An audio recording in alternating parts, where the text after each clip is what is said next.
గురువుల తల్లిదండ్రుల ఆశీస్సులు. ఇక మీ జీవితానికి మీరే ఏలిక.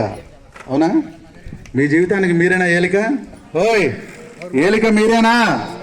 ఏలిక అంటే రాజు. మీ జీవితాన్ని మీరే నిలబెట్టుకునేది. ఎవడో వచ్చి నిలబెట్టడు. ఎంత చక్కగా వింటే అంత చక్కగా నేర్చుకుంటారు.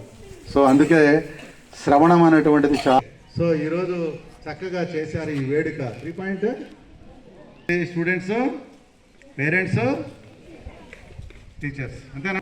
పూర్ణం అంటే ఏంటి? సంపూర్ణము. జీవితాన్ని పరిపూర్ణం చేసుకున్నట్టు. వీళ్ళు లేకపోతే మనకి జీవితమే లేదు. వేడుక ఇక చప్పట్లతో చెప్పండి రాజ్య జనక జనక. 1 2 1 2 3 1 2. సంతోషం. చదువు అంటే ఇది ఏదైనా పర్వాలేదు. చదువు. మీరంతా స్టూడెంట్సే కదా? ఫ్రీగా. Right, very good, very nice. ఏం చెప్పలేదా ఎవరు? చదువు అంటే ఏంటి?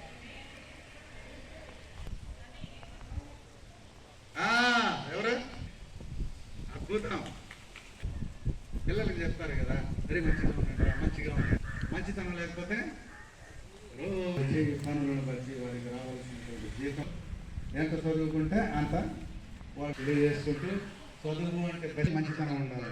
కానీ బెస్ట్గా చెప్పాల్సింది చెప్పండి.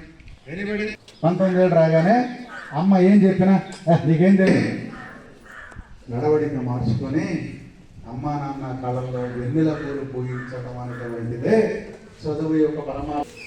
అమ్మా నాన్నలోనే విద్యలో పెట్టుకుంటా, అమ్మా నాన్నకి ఏ ఇబ్బంది లేకుండా పెట్టుకుంటా రాకపోతే మీరు ఏం చదువుతున్న ప్రయోజనం గ్రంథ భాష చేసుకుంటూ